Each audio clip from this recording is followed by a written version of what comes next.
hormonal, es decir, cómo funciona nuestro sistema endocrino. El objetivo de la clase es conocer los elementos básicos de control hormonal y su relación con el cuerpo humano. En los sistemas de integración tenemos dos sistemas que funcionan, el sistema nervioso y el sistema endocrino.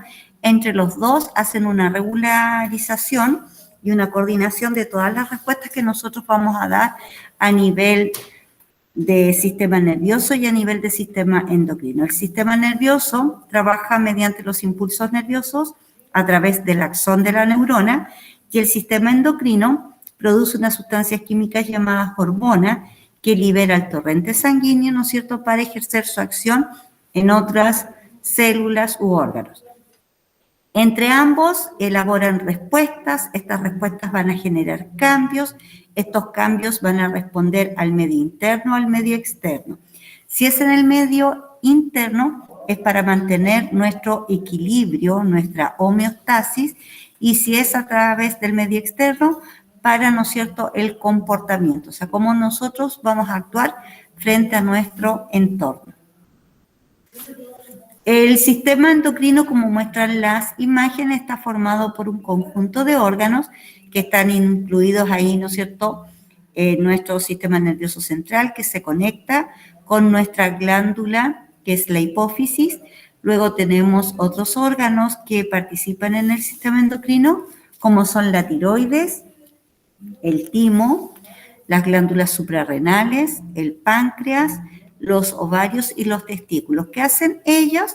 Cada uno de ellos va a producir una sustancia química que se llama hormona, la cual va a tener la función de actuar como un mensajero químico, es decir, va a llevar el mensaje a otras glándulas u órganos. Aquí vamos a ver una situación cuando nuestro sistema responde frente a una situación. En este caso de ejemplo es estar en el cine y por las caras que uno ve, ¿no es cierto?, están asustados, por lo tanto la película que están viendo es de terror. Nuestro cuerpo, cuando está en un cine y está viendo esta película, nuestro organismo no lo toma como que nosotros no lo estamos viviendo. Él cree que nosotros estamos inmersos frente a esta situación, que nos está generando una situación de estrés, de angustia, de peligro, de susto, ¿no es cierto? Por lo tanto, nuestro sistema empieza a darnos respuesta a estas señales que nosotros estamos percibiendo del medio externo. Y nos empieza a preparar para huir. O sea, él no entiende que estamos viendo una película. O sea, nosotros conscientemente sabemos que es película, pero nos involucramos tanto que nosotros, aunque sabemos que es película, igual nos asustamos, igual con los diferentes cambios de música, estamos como atentos que algo va a pasar o estamos todo el rato asustados porque sabemos que algo malo va a suceder.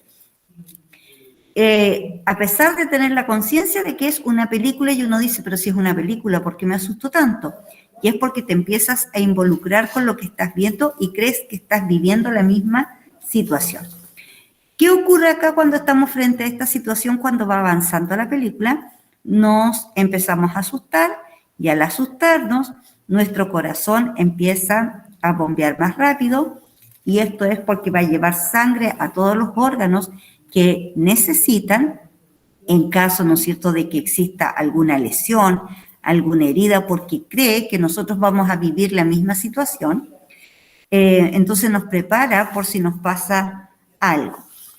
Al bombear más sangre también se encarga de llevar más oxígeno a los pulmones, de llevar nutrientes a los órganos vitales para nosotros transformarlo en energía y prepararnos para huir. Por lo tanto, va a ir aumentando la presión sanguínea. En nuestros ojos, la pupila se va a empezar a dilatar porque estamos en un lugar oscuro y nosotros necesitamos tener un poco más de luz para saber por dónde vamos a salir y por dónde vamos a correr. También la vellosidad que hay en el cuerpo se empieza a erizar por el miedo, nos empezamos a volver más pálidos y esto tiene una explicación, o sea, ya no llevas sangre a la periferia de tu piel porque necesitas sangre en órganos vitales, entonces toda esa sangre para no perder va a juntarla y nosotros nos vamos a empezar a poner pálidos porque la va a llevar a lugares donde más se necesita. Y los músculos de nuestros pulmones, los músculos intercostales, también nos van a agitar la respiración para tomar más oxígeno, que el oxígeno se combine con la glucosa dentro de la célula y poder tener energía en forma de ATP para preparar a nuestros músculos para la huida. Todo esto es un efecto psicológico que se ha hecho el estudio, ¿no es cierto?, que tiene un gran impacto en las personas que van al cine, a pesar de que deciden de ver una película de terror, porque les gusta ver películas de terror, igual se ven involucrados en esta película porque pasan por todas esas emociones, ¿ya?, que le va generando al sistema nervioso estrés, y al generar estrés, el sistema nervioso le va a mandar un mensaje al sistema endocrino para que haga todo esto que recién empezamos a relatar, todo lo que nos está ocurriendo mientras la película va avanzando. Entonces hay una respuesta a los niveles de nuestro medio interno y también una respuesta al medio externo, porque estamos viendo esta película y de a poquitito nos empezamos a involucrar pensando que estamos dentro de esta misma película. Y así regulan el sistema nervioso y el sistema endocrino. ¿Alguna consulta, algo que decir en relación a este ejemplo para ver cómo trabajan en conjunto el sistema nervioso y endocrino?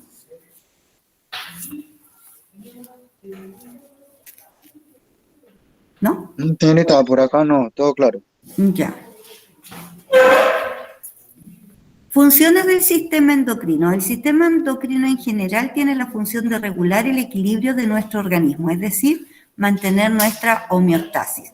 Regula también el metabolismo, es decir, de dónde nosotros vamos a sacar energía para poder funcionar. También va a controlar la reproducción, controla nuestras características sexuales cuando estamos en la pubertad, regula el crecimiento y el desarrollo, controla todas las reacciones a las condiciones que nos está dando el medio externo, por ejemplo, cuando hay cambio de temperatura, cómo enfriamos el cuerpo o si hace mucho frío, cómo lo mantenemos a una temperatura adecuada, que es mantener los 36,5 a 37, si estamos sometidos a algún estrés o si nos hacemos algún tipo de lesión interna o externa. Para todo eso está preparado nuestro sistema endocrino para dar una respuesta rápida, a pesar de que la respuesta del sistema endocrino es más lenta que la del sistema nervioso. Entonces, nuestro sistema endocrino va a estar formado por glándulas endocrinas. Estas glándulas se caracterizan porque no tienen conductos donde vertir lo que ellas producen, que serían estas sustancias químicas que se llaman hormonas. Por lo tanto, toda esta sustancia química que produce una glándula endocrina la libera al torrente sanguíneo para que viaje al lugar donde se necesita, que se va a llamar célula blanco o célula objetivo. Y de esta manera va regulando el crecimiento, el desarrollo y las funciones de todos nuestros órganos y tejidos. También, ¿no es cierto?, coordina los procesos metabólicos en nuestro organismo. O sea, cuando nosotros nos alimentamos es para obtener nutrientes y de esos nutrientes los vamos a separar en proteínas, en carbohidratos, lípidos, y van a haber nutrientes como las proteínas que nos van a servir para reparar tejido, para formar hormonas, para distintas etapas, para el crecimiento, para que crezca el pelo, la uña, para que la piel esté sana, para que la sangre tenga hemoglobina, para que nuestro sistema inmunológico genere hormonas, pero también para coordinar, ¿no es cierto?, el metabolismo. De todos esos nutrientes, el que sirve para el metabolismo es la glucosa. Va a tomar la glucosa junto con el oxígeno, va a ser el proceso de combustión y a partir de esa reacción química nosotros vamos a tener energía. En cambio, todo lo que es grasa nosotros lo vamos a ir almacenando para cuando en algún momento de nuestra vida estemos sufriendo, ¿no es cierto?, por falta de alimento, entonces tenemos esta reserva. Yo les contaba alguna vez de que este hecho de uno almacenar reservas viene desde la prehistoria, cuando el hombre, ¿no es cierto?, pasó por temporadas en que había solo nieve, no tenía de dónde sacar alimento y tenía que resistir toda esa temporada. Entonces, de ahí se empezó a generar este sistema de almacén para tener, ¿no es cierto?, en casos de crisis. El área que se encarga de estudiar todo este proceso endocrino se llama endocrinología, y cuando tenemos que ver a un doctor para ver cómo funciona nuestro sistema endocrino o si hay algo que está fallando, es el endocrinólogo. Las hormonas.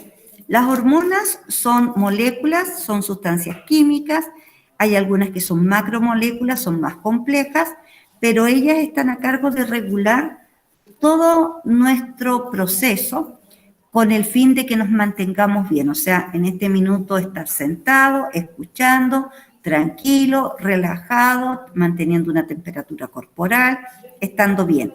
Eso es mantener la homeostasis con la cantidad de líquido que necesita nuestro cuerpo, la cantidad de sal. O sea, en este momento, salvo que alguna persona se esté sintiendo mal, con algún dolor, algún malestar, significa que ya no está en homeostasis. Pero todos los que estamos bien significa que se está regulando bien nuestro organismo a través de este mecanismo que está controlando el sistema nervioso y el sistema endocrino. Estas sustancias químicas que se producen en una glándula, que puede estar alejada del lugar en donde tiene que cumplir la función, tienen secreciones que se llaman internas, es decir, producen la sustancia química y luego, para que sea transportada, como ella no tiene un sistema de redes o de conductos, va a usar al sistema circulatorio a través de sus vasos sanguíneos, con el torrente sanguíneo. Entonces va a liberar esta sustancia, la sustancia va a viajar al lugar donde tiene que ejercer su función, y a ese lugar donde tiene que llegar, los científicos lo llamaron célula blanco o célula objetivo, o sea, donde tiene que ir. Entonces, abajo, ¿qué nos está mostrando? Nosotros tenemos, constantemente estamos ejerciendo, ¿no es cierto?, ciertas funciones que no nos estamos dando cuenta porque solitos se están haciendo cargo el sistema nervioso y endocrino. Pero en este minuto, para estar a esta hora poniendo atención, yo necesito energía, porque ya trabajamos todo el día, ¿no es cierto? Todos ustedes trabajaron, ya están en sus casas, el cuerpo te está pidiendo descansar, pero algo está pasando que hace que tú puedas estar sentado o aunque sea recostado poniendo atención a la clase. Y ahí tienes energía. ¿Cómo está ocurriendo esta formación de energía si ya nuestro cuerpo quiere estar en estado de reposo? Está ocurriendo metabolismo celular.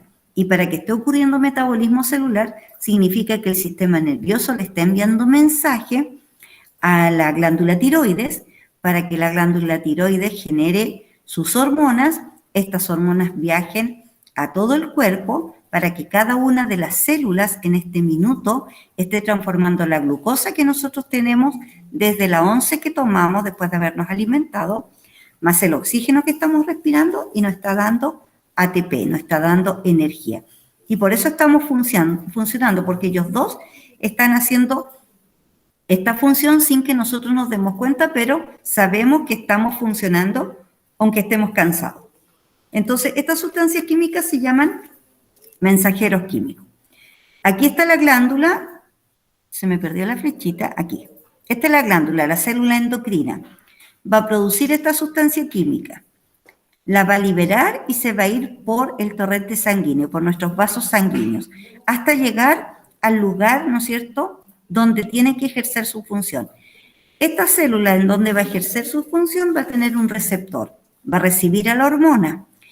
En este caso la hormona no va a ingresar porque tiene el receptor afuera. Hay otras que tienen los receptores dentro de la célula. Una vez que se une receptor-hormona, en la célula donde estaba destinada, va a haber una respuesta. Y esa respuesta va a generar un efecto fisiológico para mantenernos bien. Entonces aquí muestra, ¿no es cierto?, que no es una sola la que está produciendo en este momento hormonas, sino que pueden ser varias células en distintos lugares y están llegando a estas células diana o blanco para poder hacer este efecto fisiológico, esta respuesta a nivel fisiológico. ¿Qué función entonces tiene la hormona? Aquí tenemos, ¿no es cierto?, que es responsable de los cambios que nosotros tenemos en las distintas etapas de nuestra vida. Por ejemplo, cuando nos llega la menopausia, ya dejamos de producir ciertas hormonas, viene el proceso de envejecimiento, ya las proteínas que teníamos como el colágeno o la elastina, también ya no están ejerciendo la función como antes, por lo tanto nuestra piel está perdiendo la elasticidad. En cambio, cuando estábamos en la etapa de la pubertad, entre los 10, 11 años, empezaron a haber cambios en nuestro cuerpo y estos cambios se debe a que a esa edad justo una glándula empieza a producir hormonas, las libera, lleva el mensaje a los ovarios, en este caso de la niña, o al testículo en el caso del varón, y le va a decir que llegó la etapa en que empieza a generar cambios en su cuerpo. Y esos cambios van a ocurrir en la pubertad y una vez que ocurrieron, se siguen liberando estas hormonas para mantener estos cambios, mantener las características sexuales y para la nueva etapa que viene, ¿no es cierto?, en que nosotros vamos a ser capaces de reproducirnos. Entonces, de esa manera trabajan las hormonas en distintas etapas de nuestra vida. Van a regular la actividad de los órganos y de nuestro sistema, puede estimular o inhibir el crecimiento, porque hay situaciones en que hay niños que crecen normal, muy bien, porque está trabajando muy bien la hormona del crecimiento, pero hay otros casos que se tiran, empiezan a tener tremendos estirones en el cuerpo y empiezan a crecer de manera anormal y se produce el problema del gigantismo por tener mucha hormona del crecimiento, o puede ocurrir lo contrario, muy poquita hormona del crecimiento y va a generar el enanismo, o puede generar otra situación que se llama acromegalia, que me empiezan a crecer solo las manos y los pies. Y así ocurre con otras hormonas que van a ir a mi cuerpo para regular la función y que nosotros estemos bien. Es muy conocido el caso de la diabetes por un problema, ¿no es cierto?, en el páncreas que no está produciendo la hormona insulina para regular el azúcar en la sangre. Entonces, todo eso se está haciendo, o el liberar adrenalina para mantenerme bien en estas situaciones de estrés, generar energía, y eso va a estimular a la glándula tiroides para que libere la triiodotironina o la tetraiodotironina, y así yo voy a tener energía, y se van involucrando un órgano con otro y se van complementando. Y de esa manera van a ir regulando los niveles que yo necesito de líquido en la sangre, la cantidad de sales minerales que necesito, la cantidad de azúcar que yo necesito y que no ande un excedente circulando por la sangre. Todo eso lo va a ir regulando. ¿Y quién lleva el mensaje? La hormona. Aquí hay dos mecanismos de acción hormonal, en donde los receptores están ubicados en distintos lados. Uno puede estar ubicado en la membrana, que es lo que rodea a mi célula, y aquí está el receptor, y en otro caso no va a estar en la membrana, sino que va a estar adentro en el citoplasma. Vamos a partir por este tipo de hormonas, porque tenemos dos tipos de hormonas, unas que se llaman esteroidales y otras que se llaman peptídicas. Todas aquellas hormonas que se llaman esteroidales, que tienen su origen lipídico, son aceitosas, ellas van a poder ingresar muy bien a través de la membrana plasmática, porque mi membrana plasmática que rodea mi célula va a tener lípidos y proteínas, por lo tanto la hormona va a ingresar por la parte de los lípidos, va a difundir hacia el citoplasma y adentro en el citoplasma se va a encontrar con el receptor. Se va a unir la hormona con el receptor, va a formar un complejo hormona-receptor y de ahí se va a ir al núcleo, al interior del núcleo, en donde está mi material genético. ¿Qué va a hacer ahí? Este complejo le lleva una información a nuestro material genético y le va a decir, se necesita producir ciertas proteínas. Por ejemplo, está en la etapa de crecimiento, así que necesitamos proteínas que van a ir a los músculos, a los huesos, a la piel, porque la persona está creciendo. O le puede decir, necesitamos proteínas porque el sistema digestivo necesita enzimas y las enzimas tienen que participar en la digestión y están escasas. O le puede decir, necesitamos proteína porque nuestro sistema inmunológico va a empezar a generar anticuerpos para poder defenderse de microorganismos que están atacando. Y así distintos mensajes que pueden llevar distintas hormonas para decir, ¿no es cierto?, qué es lo que tiene que hacer la célula para actuar y para que nosotros estemos bien.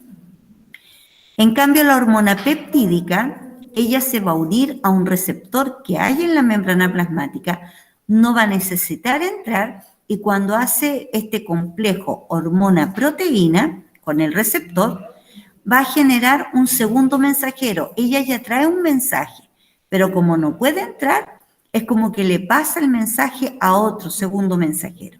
Y este segundo mensajero va a entregar el mensaje en el citoplasma y dependiendo del mensaje se van a generar reacciones químicas dentro de la célula y estas reacciones químicas van a activar o a gatillar procesos celulares porque va a activar a unas enzimas que tenemos dentro de la célula. Y es así como funcionan los dos tipos de hormonas que tenemos. O sea, hay muchos tipos de hormonas. Hormona del crecimiento, la hormona tiroides, la insulina, el glucagón, las suprarrenales que generan adrenalina, noradrenalina, oxitocina, pero de esas yo las tengo que clasificar. ¿Cuáles son esteroidales? ¿Cuáles son peptídicas? Para poder entender cuál es el funcionamiento. ¿Y cómo sé cuando una es esteroidal y la otra es peptídica? Porque se estudia su estructura química. Y dependiendo de su estructura química, yo puedo saber de qué tipo es la hormona para saber cómo va a funcionar y dónde va a funcionar.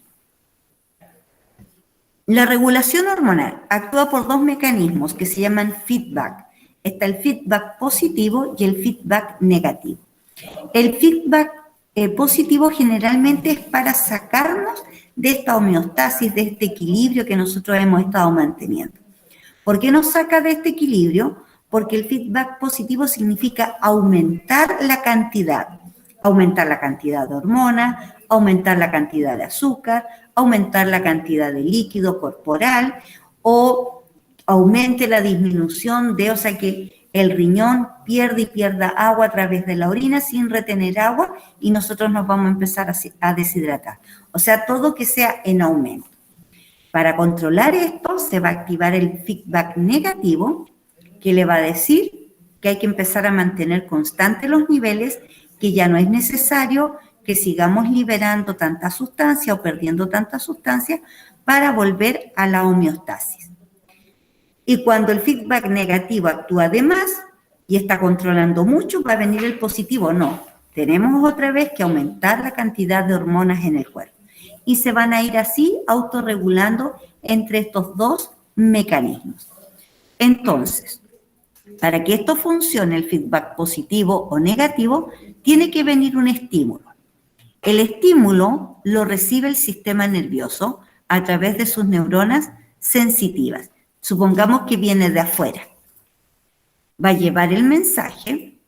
Este mensaje es, la persona acaba de tomar un buen desayuno y este desayuno tenía muchos carbohidratos. ¿Qué va a hacer el feedback positivo? Que siga aumentando la cantidad de carbohidratos en mi cuerpo, o sea, transformar los carbohidratos en glucosa. Y para eso va a hacer que se empiece a liberar mucha insulina. Y va a empezar a liberarse la insulina porque si el mensaje es que está aumentando el nivel de glucosa en mi cuerpo, tiene que actuar la hormona insulina. Entonces el páncreas libera la insulina.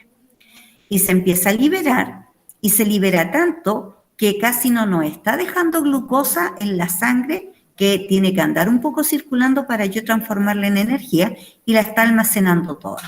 Cuando eso ocurre, a uno le puede venir una descompensación por una baja de azúcar. Entonces, para que no ocurra eso, va a venir el feedback negativo y le va a decir al páncreas, ya no necesitamos más insulina. Va a dejar de producir insulina y va a dejar un poco de glucosa circulando en la sangre. Entonces, si empieza a bajar mucho la glucosa en la sangre, va a llegar otro mensaje, otra vez al páncreas, pero ahora libere glucagón, porque hay poca glucosa en la sangre y la persona no va a poder resistir mucho tiempo. ¿Qué va a hacer el glucagón? Se va a ir al hígado o se va a ir a los músculos y de ahí va a transformar lo que teníamos almacenado como glucógeno en glucosa y va a hacer que la glucosa vaya a la sangre para que pueda llegar a todas las células que necesitan glucosa y así tener energía. Y de esa manera se van a ir regulando el feedback positivo con el feedback negativo. Y de esa manera siempre vamos a lograr llegar nuevamente a la homeostasis sin tener que preocuparme porque mi organismo lo está haciendo. La diferencia está cuando ya nuestros órganos a ciertas edades ya no funcionan tan bien cuando éramos más jóvenes y empiezan a fallar un poquitito y ahí yo tengo que ir al doctor, decirme qué tengo que hacer, cómo me tengo que cuidar, si es que tengo que tomar algún medicamento para que con la ayuda del medicamento yo pueda seguir manteniendo mi homeostasis. Entonces, el sistema nervioso le avisa al sistema endocrino. Del sistema nervioso, ¿quién es el encargado, una vez que llegó el mensaje, de mandar este mensaje al sistema endocrino? El hipotálamo. El hipotálamo produce unas hormonas. Estas hormonas en este caso se llaman gonadotropinas. Esas gonadotropinas van a ir a la hipófisis, que también se encuentra a la altura del cerebro, y le va a decir a la hipófisis que libere dos hormonas. Primero una, después la otra. Va a liberar primero la hormona folículo estimulante, que se llama FSH, para que vaya al ovario antes de la ovulación. ¿Y qué va a hacer la hormona folículo estimulante? Va a hacer que esta célula que está en el ovario, que se llama ovocito, empiece a madurar. Y se empiecen a formar células foliculares, por eso se llama hormona folículo estimulante, para estimular la producción de folículos alrededor del ovocito. Y mientras está formando esos folículos, se va a armar una cavidad en este ovocito, entre el ovocito y el folículo, y vamos a empezar a producir estrógeno. Nos estamos acercando al día de la ovulación, pero ¿por qué ovulamos? No porque el cuerpo dice ya voy a llevar 15 días, sino que el hipotálamo le recuerda otra vez a la hipófisis que ya tiene que cesar de liberar folículo estimulante y que ahora tiene que liberar luteinizante. La luteinizante va a ir al ovario, va a llegar el mensaje, se va a dejar de producir folículo estimulante y va a detenerlo y le va a decir al ovario, debes liberar el ovocito. Se va a liberar el ovocito, va a ocurrir la ovulación y todo este folículo que se estaba formando se va a transformar en cuerpo lúteo. Y del día 15 al día 30 en adelante, APP, porque pueden ser ciclos de 24, de 30, de 28, le va a decir al ovario, ahora hay que empezar a producir progesterona. La progesterona, cuando está en nuestro cuerpo, y si pasan los 15 días y pasa el mes y empezamos a tener un retraso, si hay progesterona en la sangre significa que podemos estar embarazadas o que ocurrió un retraso por estrés, por horas luz que nos faltó, entonces se desajustó este relojito que nosotros tenemos y la progesterona va a seguir en el cuerpo y va a seguir formando el nido en el útero. Hasta que viene el feedback negativo y le dice a la hipófisis, no hay que producir más luteinizante. Va a bajar la luteinizante, va a bajar la folículo estimulante, va a bajar el estrógeno, va a bajar la progesterona y el útero va a desarmar el nido y va a venir la regla o menstruación. Y así funciona. Entonces, primero va a actuar el feedback positivo y después el feedback negativo cuando le va a decir ya no hay que liberar más. ¿Dudas hasta este minuto? Nada, ya. Continuamos. ¿Alguien me iba a decir algo? Ya, dime. ¿No? No. Ya. Este es nuestro sistema endocrino formado por todas estas glándulas. En el cerebro tenemos la glándula pineal, también está la hipófisis que se divide en dos lóbulos, adenohipófisis, neurohipófisis. En la zona del cuello tenemos la glándula tiroides y atrás de ella la paratiroides. También cerca del corazón tenemos otra glándula que se llama timo. A nivel de los riñones, sobre él tenemos otra glándula que se llama glándula suprarrenal, que se va a dividir en corteza y en médula, corteza afuera, médula adentro. Tenemos el páncreas, que va a producir hormonas, es una glándula mixta porque también produce enzimas digestivas. Y después tenemos en la mujer los ovarios y en el varón los testículos. ¿Cómo funciona eso? El hipotálamo le llegó el mensaje desde el sistema nervioso a sus neuronas y las neuronas del hipotálamo van a viajar a la hipófisis, a esta glándula, que está dividida en dos partes, adenohipófisis, neurohipófisis.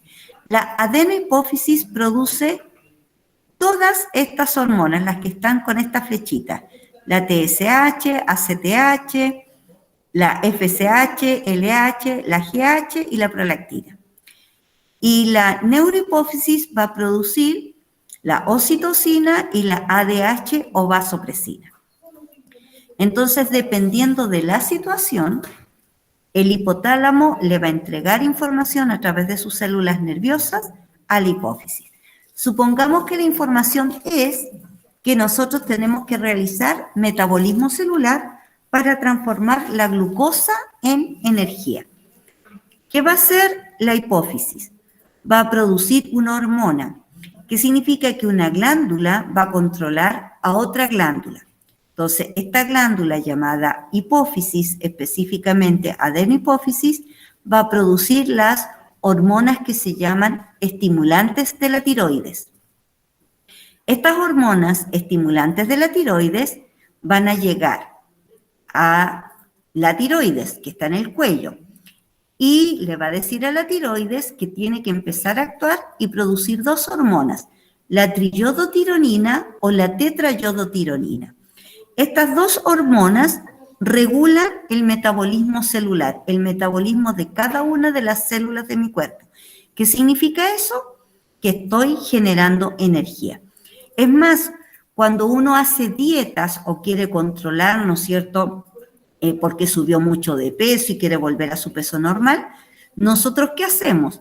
Calculamos la cantidad de nutrientes que debemos consumir y cuántas calorías nos va a dar. ¿Qué es eso en realidad? Que yo voy a comer cierta cantidad de alimentos y esos alimentos van a llegar a cada una de mis células, sus nutrientes, y estimulados por estas dos hormonas van a hacer que ellas hagan metabolismo y generen energía. Y por eso yo voy a consumir solo lo que necesito, la energía que yo necesito para mantenerme bien y no subir de peso. Esta triiodotironina o tetraiodotironina son responsables entonces del metabolismo celular, de acelerar el metabolismo o retardar el metabolismo. Y necesita de yodo. Cuando nosotros no hemos consumido yodo, podemos tener una alteración a nivel de tiroides por falta de yodo. Entonces, ¿qué hay que hacer? Tenemos que consumir alimentos marinos que contengan yodo, como el piure, algunas algas, o si no nos gustan esos mariscos porque el yodo es muy fuerte y tiene mal sabor, vamos a comprar sal yodada, porque la sal tiene yodo, pero tiene que decir sal yodada. Si dice sal, significa que no tiene yodo, tiene que decir sal yodada, porque yo necesito en pequeñas cantidades yodo para que mi glándula tiroides funcione bien y produzca estas hormonas, la T3 y la T4. Supongamos que viene otra información.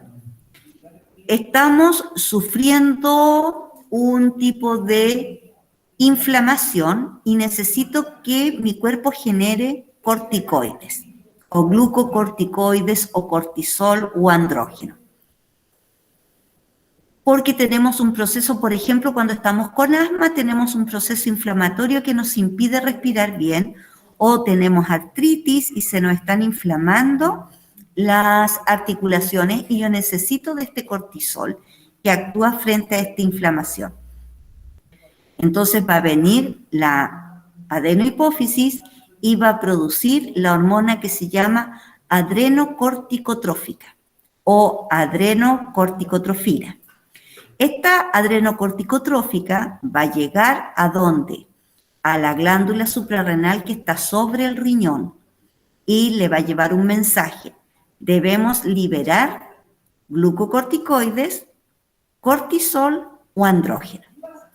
Y la glándula suprarrenal va a empezar a producir estas hormonas porque las vamos a necesitar y va a tener que viajar a donde se necesita el órgano, ¿no es cierto?, que necesita una de estas sustancias.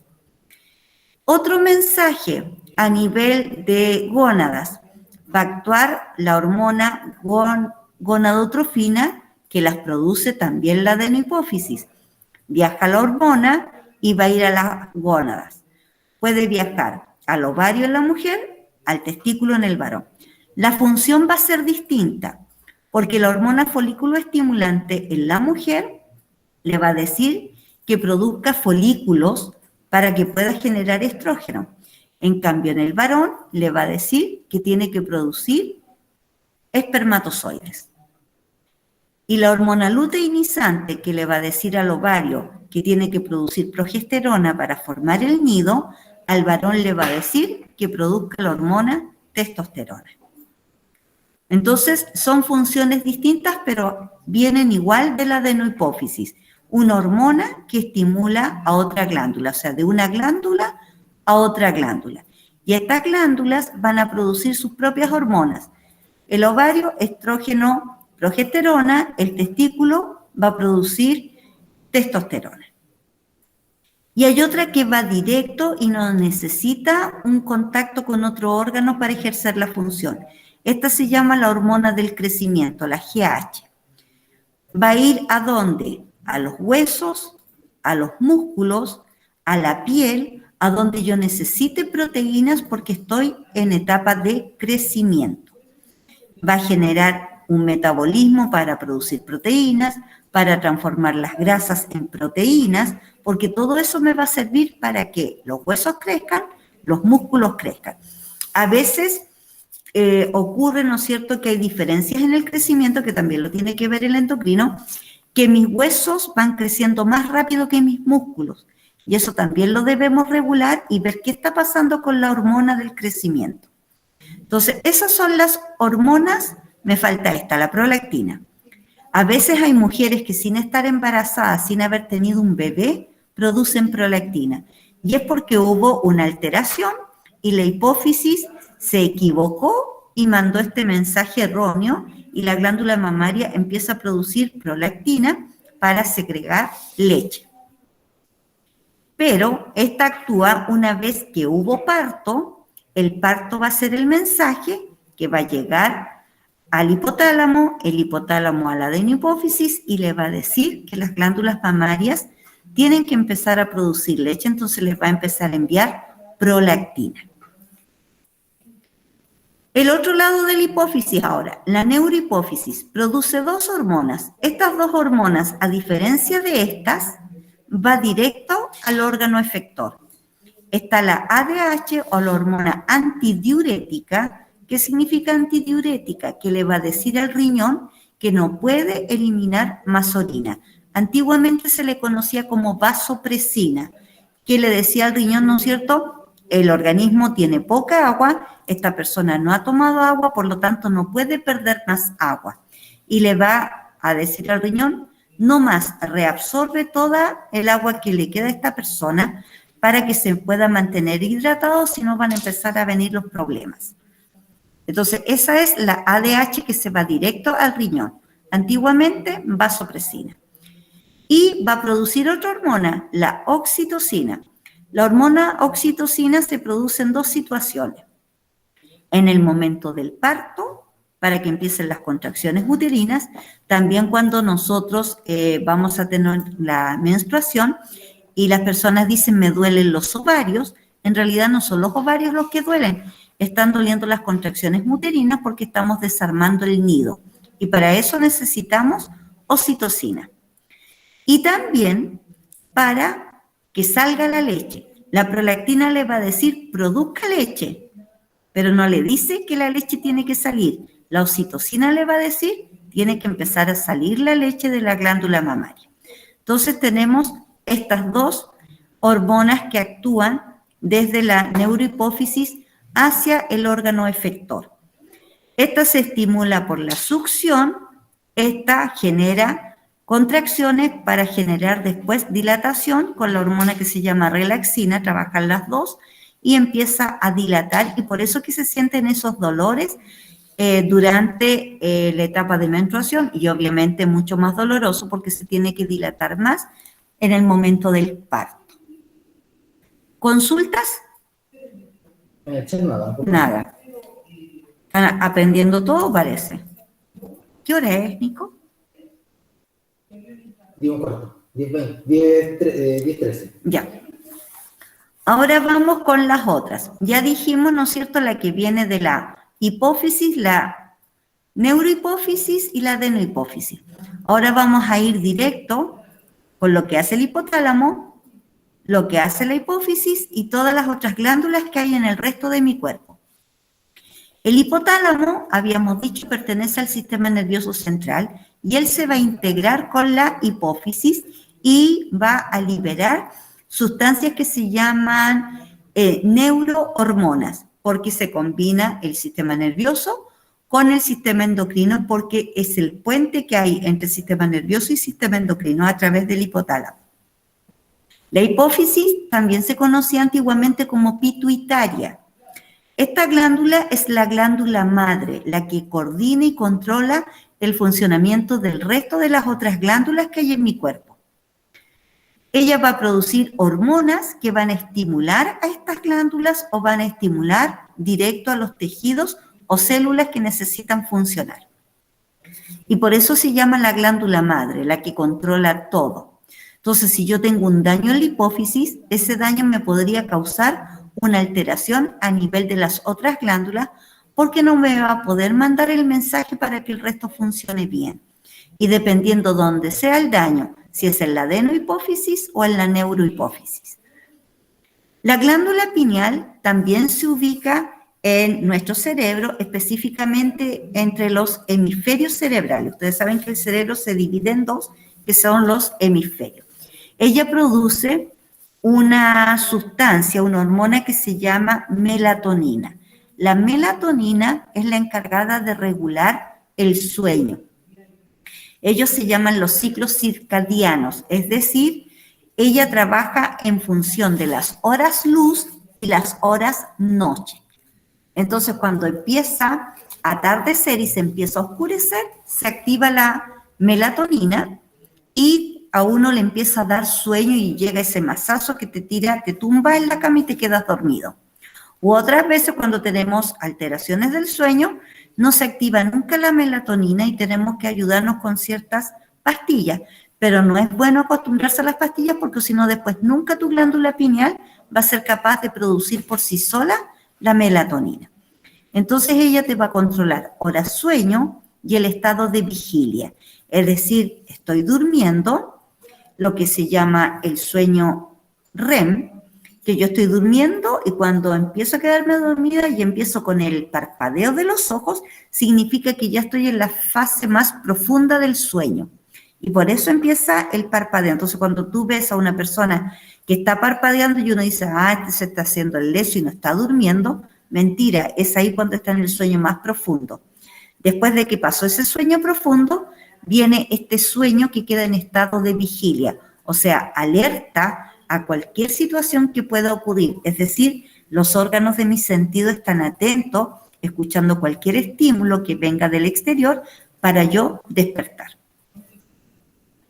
La glándula tiroides, que se ubica acá en el cuello, tiene forma de mariposa, produce dos hormonas, la T4 y la T3, la tiroxina o tetrayodotironina y la T3 que se llama triyodotironina.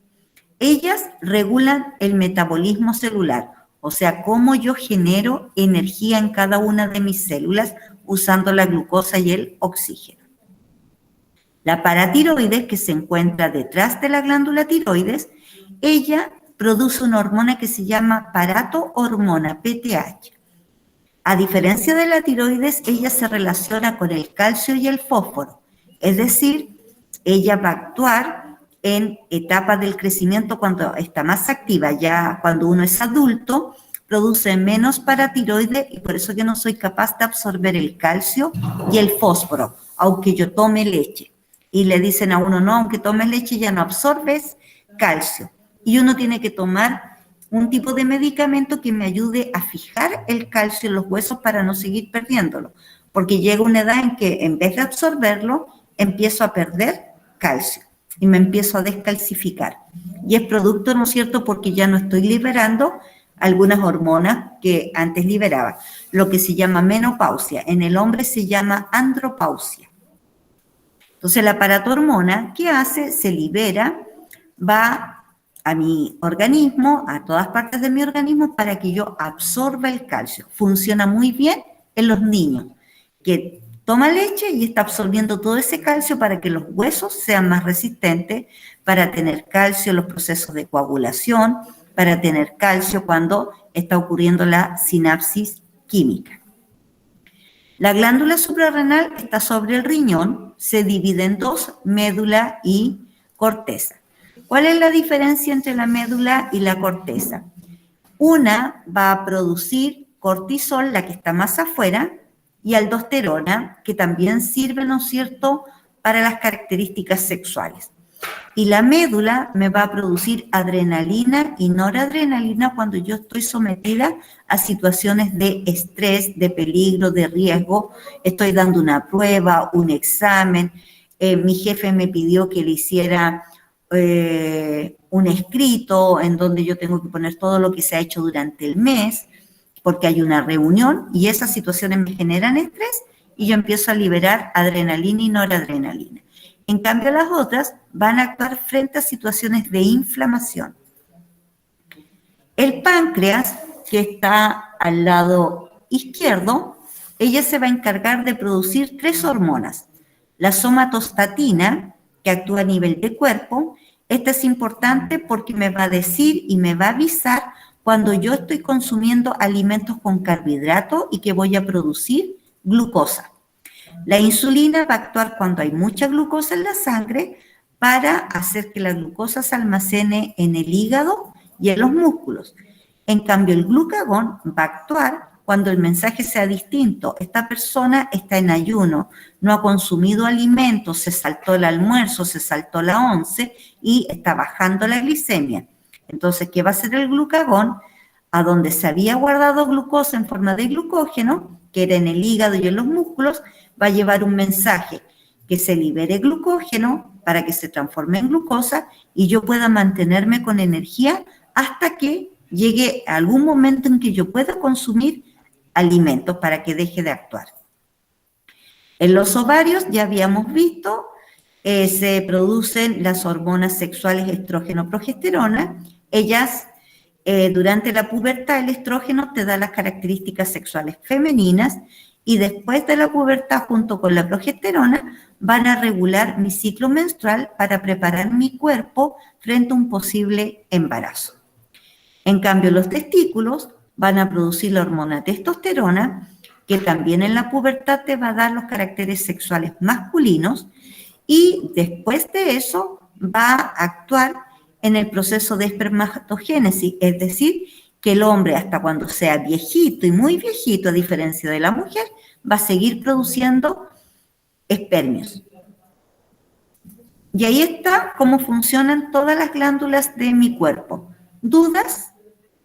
¿Cómo vamos en tiempo? Señorita, una consulta. Uh-huh. El hombre, usted me dijo que va a producir espermatozoides hasta viejito, ¿cierto? Sí. ¿Y qué fertilidad tiene? ¿O baja el nivel de fertilidad? Es que el nivel de la fertilidad tiene que ver con la cantidad de espermatozoides que seas capaz de producir. Que APP es una cucharadita de té que tenga espermatozoides. Y eso más o menos se cuenta en millones. Bajo los 30.000, 60.000 eres estéril. O sea, puedes producir espermio, pero no la cantidad suficiente para dejar a una mujer embarazada. Ya. Y eso se hace el conteo de espermatozoides cuando uno quiere saber cuál es su situación o cómo está. Lo mismo que se hace el conteo de ovocitos que tiene la mujer, cuántos faltan por madurar y cuántos van a alcanzar a madurar y en qué estado se encuentran. Porque a diferencia del varón, que está todos los días produciendo espermatozoides nuevos, nosotras las mujeres nacemos con cierta cantidad de ovocitos porque los formamos cuando somos embriones. Y desde ahí se forma una cierta cantidad de ovocitos y después tú naces, los almacenas, cuando llega la pubertad empiezan a madurar. Pero tenemos una cantidad, por eso tenemos menarquía, que cuando empieza la primera regla o primera menstruación hasta la menopausia, porque tenemos un número limitado. Y los ovocitos, a medida que avanzamos en edad, es la edad que va a tener cada ovocito. O sea, si yo estuviera en mi periodo de menarquía, los ovocitos tendrían mi edad. Supongamos que tengo 38 años, entre comillas, porque ya estoy más pasada de eso. ¿Ya? Ahora tengo 51, cero posibilidad, no hay ovocitos, ya se acabó el stock. Pero esa es la diferencia que tenemos con el varón, porque el varón empieza a producir desde la pubertad y la mujer nacemos con esa cantidad. No hay más. Y van teniendo nuestra edad, van cumpliendo años también. Entonces, ahora podemos entender mejor la retroalimentación. Ya sabemos cuáles son todas las hormonas que produce mi cuerpo, cómo se regula, cuáles son los órganos encargados. Entonces yo voy a estar trabajando con retroalimentación negativa y positiva. La negativa, cuando tengo que controlar y disminuir la producción de hormona porque hay muchas, y la positiva, todo lo contrario, va a potenciar, va a aumentar los niveles de hormonas en mi cuerpo.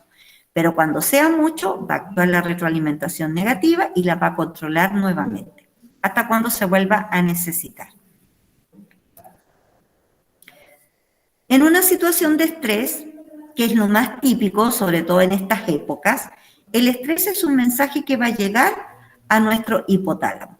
El hipotálamo, ¿qué va a hacer? Va a liberar un factor que se llama corticotropina, la CRF. Y también va a estimular al sistema nervioso para que le lleve un mensaje a la médula suprarrenal que se encuentra sobre los riñones. A nivel de hipófisis, que es la glándula endocrina madre, le va a decir a ella que tiene que liberar la hormona adrenocorticotrófica. Esta hormona adrenocorticotrófica va a llevar un mensaje para que la glándula suprarrenal libere cortisol y va a ocurrir estas tres situaciones. Una hiperglicemia, o sea que va a aumentar el azúcar en la sangre. Puede ocurrir una proteólisis y lipólisis, es decir, que si a mí no me queda glucógeno, las proteínas y los lípidos van a ser capaces de transformarse en glucógeno, o puede haber una disminución de la respuesta inmune. ¿Qué pasa cuando estamos con estrés? Generalmente nos enfermamos nos resfriamos, andamos con las defensas bajas, porque el estrés está generando esto. El cortisol está haciendo que tu respuesta inmune sea insuficiente. Y a nivel del sistema nervioso y médula suprarrenal, que es la que está en los riñones, le va a decir, tienes que producir adrenalina y noradrenalina. ¿Qué función cumplen estas hormonas, adrenalina y noradrenalina? Van a aumentar tu presión arterial, van a aumentar tu frecuencia cardíaca y va a aumentar tu glicemia. Si yo no me he alimentado y no tengo azúcar, va a ir al hígado y al músculo para que libere glucógeno y se transforme en azúcar. Si no tiene eso, va a llegar el mensaje y el cortisol va a ir a los depósitos de proteína y de lípidos para que estos se conviertan en glucosa y de esa manera superar la situación de estrés. Y también a nivel del sistema nervioso, el estrés, ¿qué me va a generar? Que deje de liberar serotonina, dopamina, tenga problemas con el sueño, no pueda dormir, y a medida que van bajando estos neurotransmisores, dopamina, serotonina, yo empiezo a caer en un estado de depresión cuando mi cuerpo no es capaz de superar el estrés, porque ya las hormonas no fueron suficientes, ya mi sistema nervioso colapsó y me va a empezar a generar esta otra situación. Cuando uno tiene ya que ir al doctor porque no puedes controlar el sueño, porque a medida que yo voy dejando pasar los días y no puedo dormir, me va a generar más ansiedad y más estrés. Y eso va a hacer que yo genere menos neurotransmisores y produzca menos hormonas. Entonces voy a perder la homeostasis, voy a perder mi equilibrio, lo que me mantenía bien. Ya, chiquillos, dejamos la clase hasta acá para mañana continuar y poder prepararlos para la pregunta esencial. La pregunta esencial es la aplicación de todo esto. Me pasé de largo. Aquí está una situación, el páncreas y el hígado con la insulina y el glucagón. Y esto es lo que vamos a tener que responder. La imagen muestra los distintos tipos de estímulos, 1 y 2, pero no explica qué estímulo es el que causa que el nivel de azúcar en la sangre aumente o disminuya. Entonces te preguntan cuáles son los estímulos para que los nombres, después digas qué sucede cuando el nivel de azúcar en la sangre aumenta o cuando disminuye, cuáles son las hormonas que tienen que empezar a funcionar, qué órgano produce esas hormonas y qué pasaría si tu cuerpo empieza a producir, ¿no es cierto?, más cantidad de azúcar o anda más azúcar circulando en tu cuerpo. Porque lo normal es 100, 90, 100. Ya pasando los 100 significa no que tienes diabetes, pero que estás teniendo un problema con el control de la cantidad de azúcar en la sangre, de glucosa. Esta es la pregunta esencial, que es aplicación del sistema endocrino con un órgano endocrino y con el tipo de hormonas que produce y la función que ellas producen. Chiquillo, les recomiendo que no se pongan a googlear y poner la pregunta, ¿qué pasa? Porque les van a salir de repente unas respuestas que yo leo que me doy cuenta inmediatamente, esto fue googleado. Porque la pregunta es una y terminas respondiendo a nivel medicina. Y no es lo que se te está preguntando. Trata de aplicar la materia de la clase porque no te estoy preguntando algo de nivel más avanzado, como pasó con las respuestas del sistema nervioso. En el sistema nervioso tenían que mirar la materia y responder con la materia. Y hay algunos que googlearon y copiaron textual. Incluso no se dieron cuenta que decía Proyecto Biosfera y hasta eso sale el Proyecto Biosfera, que es una página. Entonces nos filtraron información y respondieron cosas que realmente no se estaba preguntando. ¿Ya? Así que eso, pues, chiquillos. Nos vemos mañana. Traten de hacer más preguntas si es que tienen dudas para que puedan responder bien la pregunta esencial. Chao, chao.